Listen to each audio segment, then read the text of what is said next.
July 8th, 2026. Dear Fearful Me, have you ever wanted something so bad but was too afraid to go for it? There have been so many things I've wanted to accomplish, but I don't go after it. There's always some lame excuse I have for why I don't go after what I want. It's like there's this inability to finish what I started. If I were to finish something, what would I have left? I have wanted a family since I was a little girl. I am the oldest of 7 kids. I've enjoyed being the oldest of 7 kids. I've enjoyed having brothers and sisters and hanging out with them and enjoying being silly with them and learning about each other. Naturally, I thought that when I got older, I would have children of my own. I've always wanted 4 kids. Had to be an even number because I knew what it was like to have an odd number and go to places like amusement parks and not be able to sit together. So, in my mind, I had it planned out. I would find somebody who loves me.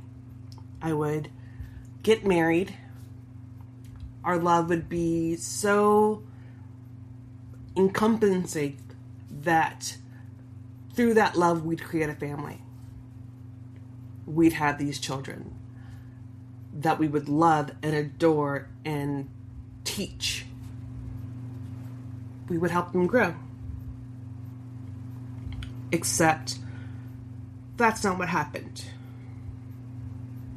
So the first time I gave up on that dream, I was dating a guy who had 3 children. And I wanted a child, but something about that relationship felt so whole that even if I hadn't had a child, I wouldn't have changed it.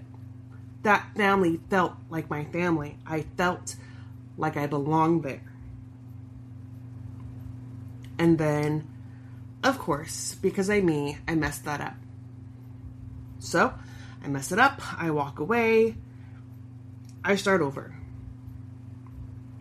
And then I meet this guy who sees me.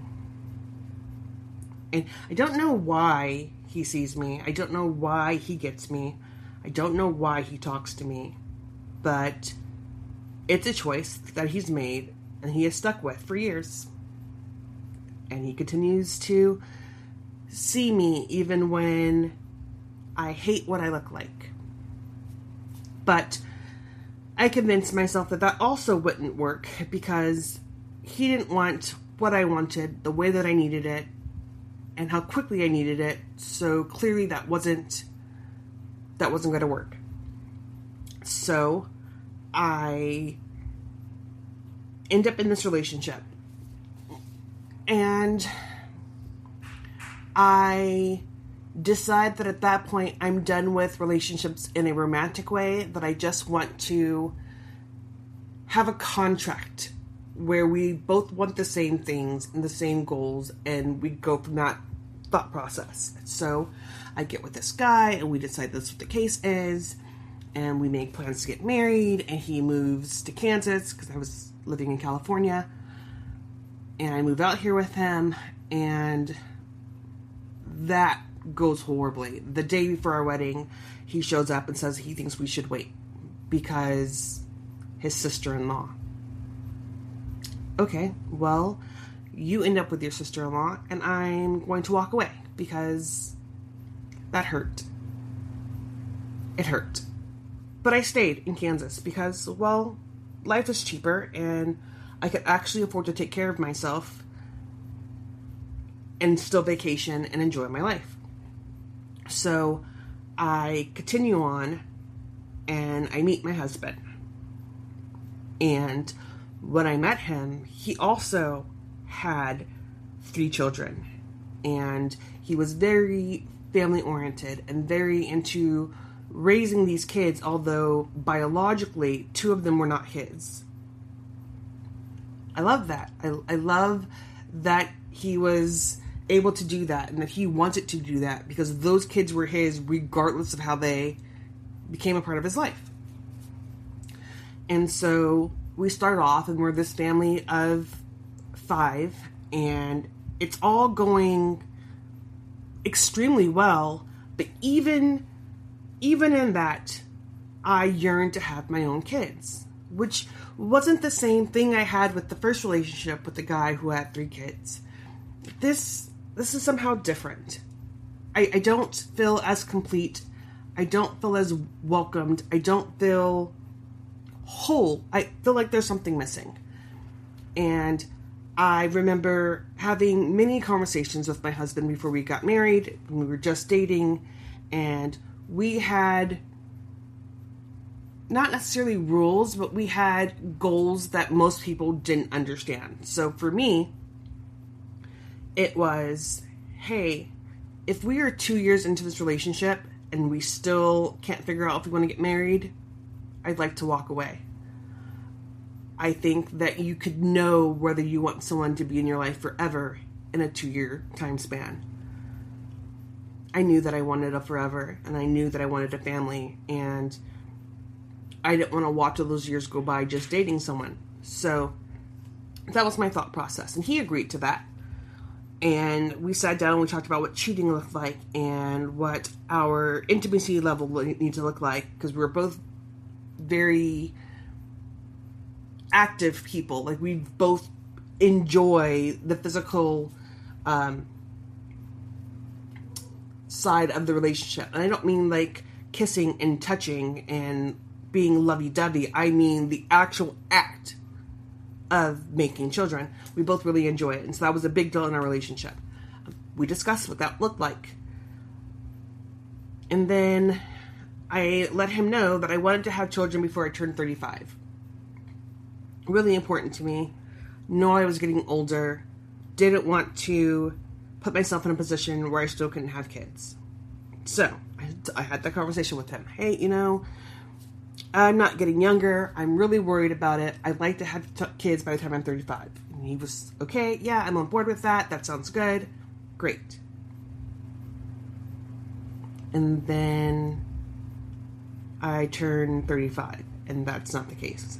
And so I said, okay, I will push it back until I'm 36, because, that isn't so bad, right? I could do 36. It works. So we get married 2 years to the day in our relationship. Started dating April 13th of 2014. We got married April 13th of 2016. I turned 35 in 2018. No child.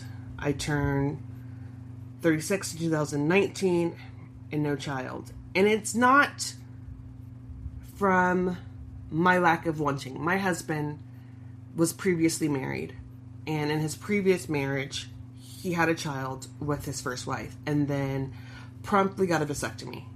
And I knew that going in, and we had always talked about reversing it and, doing what we needed to do in order to have children together. And I remember one specific time where we talked about it and we made an appointment for him to go see a doctor. And for me, that was a catalyst. Like, here we go. We're going to start. We're going to make this happen. He and I weren't always on great terms in our marriage. We still aren't. Things have been pretty bad in general for the last 12 years. But I genuinely believe that it could work. And so we made the appointment. And then I remember asking one day, like, what happened to the appointment? And it was, I canceled it. But why? It's not something we talked about. Well, I figured we didn't have the money, so I canceled it.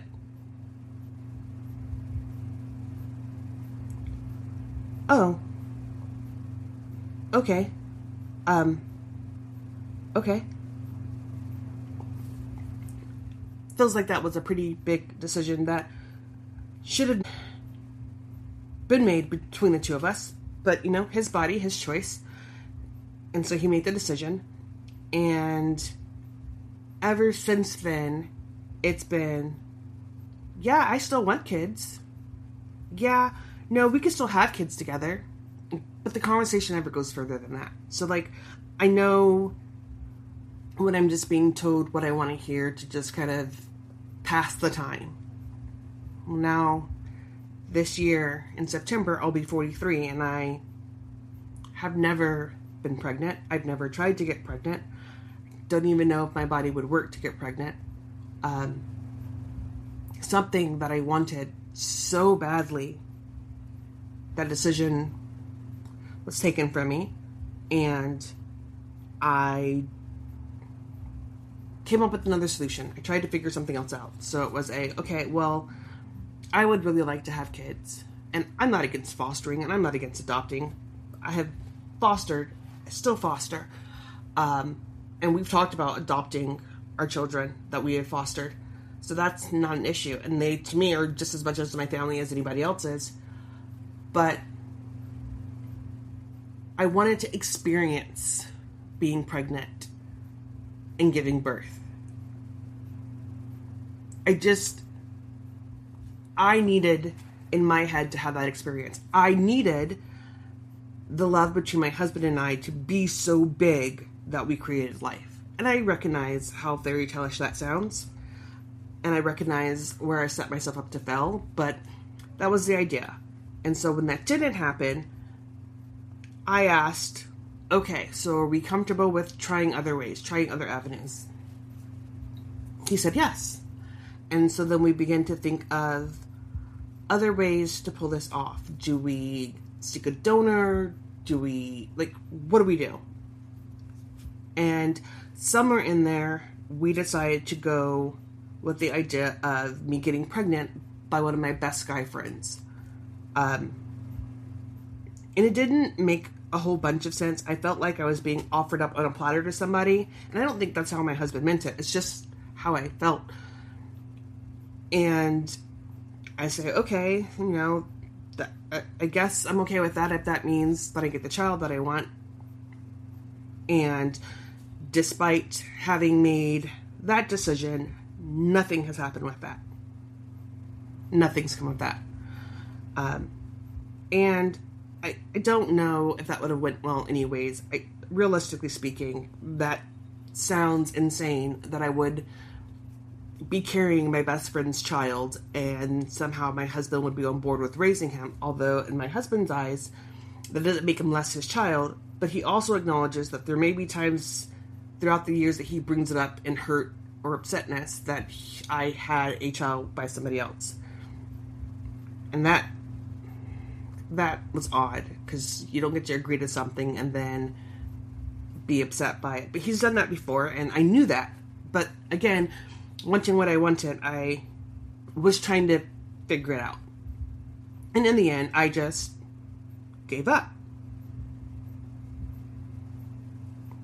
So when I see friends pregnant, and when I see them with their babies, I'm excited for them. I'm always excited for them. And then there's that small piece of me that's just jealous because they have someone who would do that, give them a child that doesn't just say they want to, but actually put forth the effort to do so. And instead, what I did was, well, this is what I signed up for. This is what I agreed to, so maybe it's just not in the cards for me to have kids. I'll just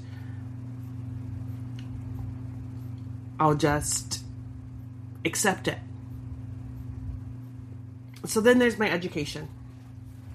And while I'm extremely intelligent, I get burnt out, overwhelmed really easily with school.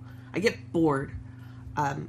I sign up for college and I get really excited to take my classes, and then I get stuck with these classes that are the general ed classes, and I'm bored to tears because they seem so unnecessary to me. Like, I don't know why I need to have another math class or have another English course or a speech course. But, it's necessary to get your degree, and, I'll make it through a class or two before I decide that I'm just frustrated and I can't do it anymore and I stop going.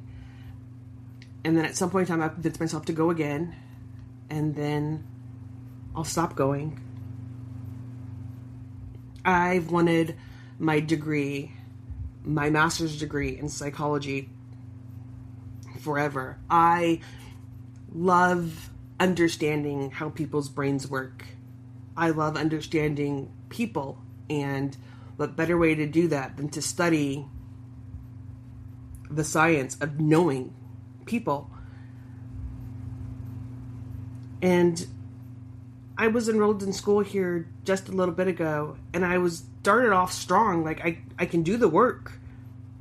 I'm only 20 some odd credits away from my bachelor's degree, and I can go for my master's at the same time. And somehow I convince myself to just not try, to just stop. And so I sit here and I wonder, like, why can't I finish that? Why can't I accomplish that? Why can't I make that happen? But I don't. I just don't. So then there's the creative side of me. I love making things. I love writing and music and crafts. My brain works that way, where it just wants to create these beautiful things and then have them be loved.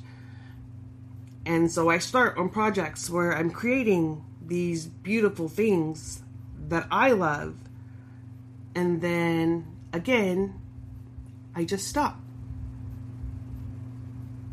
I don't finish. I can be doing something really well. I can do something that people even say that they like, and people are encouraging me to do, and I have the support to continue, and I just stop. Today, I was talking to that friend who chose me 15 plus years ago, who just decided to choose me, and I often ask him questions like, why me? Why did you choose me? And his answer never fails to be any different than, because it's you. And because I'm me, my thought process is always, so everybody is like themselves. Do you say the things you say to me to everybody else? He has to say, why does it matter? It's none of my business. All I know is how to compare myself. And then as I have that thought process, as I have that aha moment, it goes back to when I was a child. In my family, it was always a competition. My sister, who is 3 years younger than me, went off to college and got her degree. And the brother after her is a lot like me. He's the only other child who's moved out of state. And then the brother after him was supposed to be the glorious one who finished college and did extremely well because he was extremely intelligent. And that was my life growing up. I was always in competition, and I was never going to win it. I was never going to win it. And so I spend my life comparing and contrasting myself to these impossible ideas. Why can't I finish creating anything? Because other people have created it before me, and it's probably better. And so why would anybody want what I'm creating? And what's the purpose of finishing my degree? No one would trust me. Nobody's going to listen to me. Nobody's going to seek out my advice. I have a podcast, and goodness knows what's going on with that. I wouldn't even know how to promote it, but I'm not sure that I want to promote it, because what if I promote it and then people don't like it and people get angry and people come at me? And then there's kids.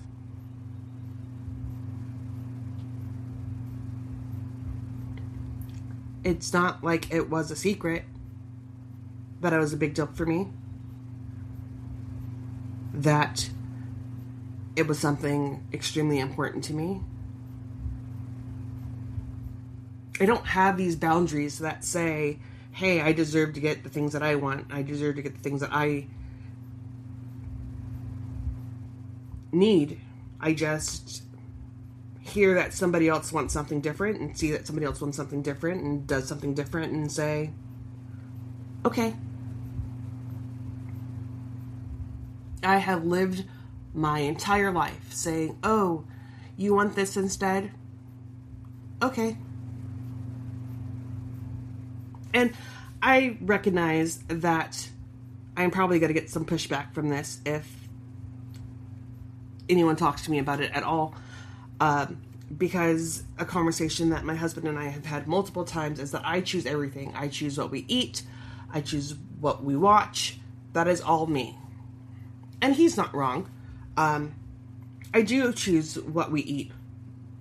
He will say he's hungry. He will ask me if I'm hungry. I will say yes. He will ask me what I want. I will say I don't know. I will ask what he wants, and he will say he doesn't care because I'm the picky one. I'm the one who cares more about food, so whatever I pick is fine. And then I pick, just to hear that I'm the one that always picks. And then watching TV, he hates the things that I watch, has no interest at all in the shows that I like.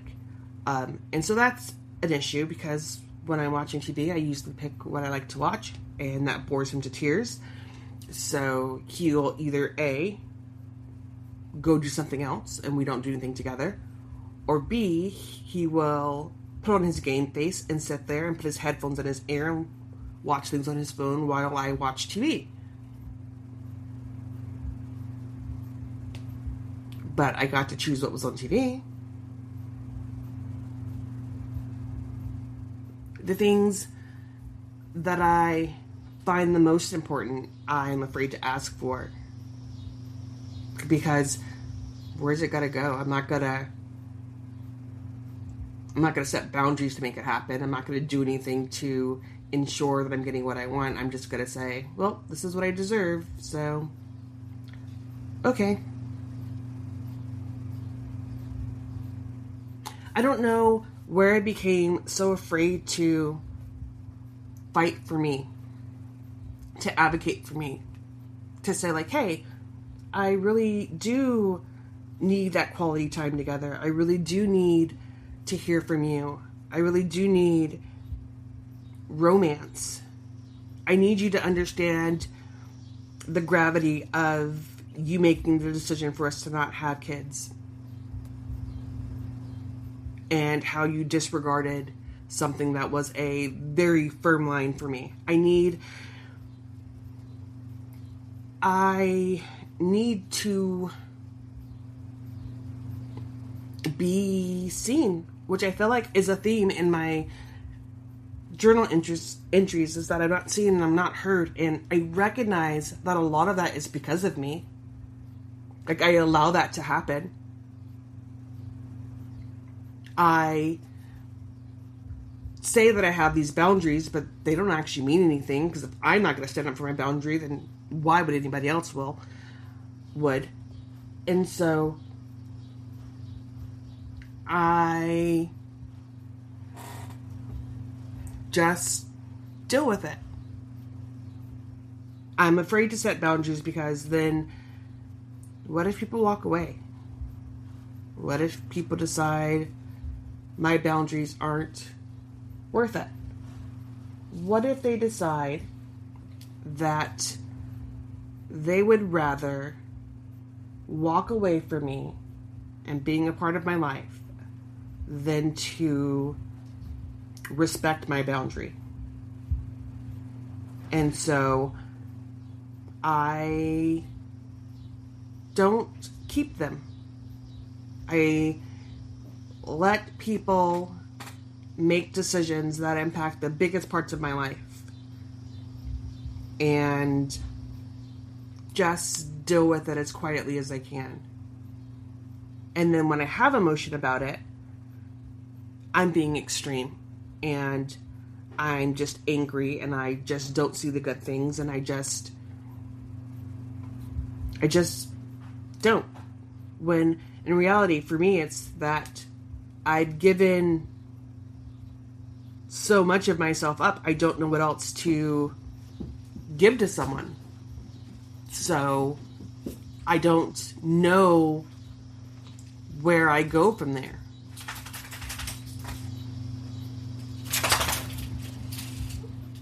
So I live in a constant state of fear because it's what I know. It's how I've learned to survive, to just give up and give in. And letting people get what they want means that I get to keep people in my life. But is it really much of a life if inside you're dead? Inside you feel like you don't get any other things that you truly wanted? I don't know. I'm not actually sad today. I've had a really decent day. I got to say hi and bye to somebody that was important to me. I got to laugh at a doctor's appointment.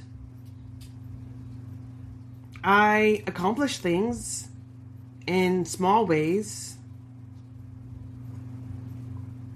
Maybe I need to get over being afraid and rip the Band-Aid off and do something for me. And I'm not sure what that looks like. What that is supposed to be like. But I know that I want to try. And I hope you will too. So, just remember, today is another page of the story. It doesn't have to be perfect, it just has to be written. And before you close your journal tonight, ask yourself, what was your slice of pie today? Until tomorrow, love you loud.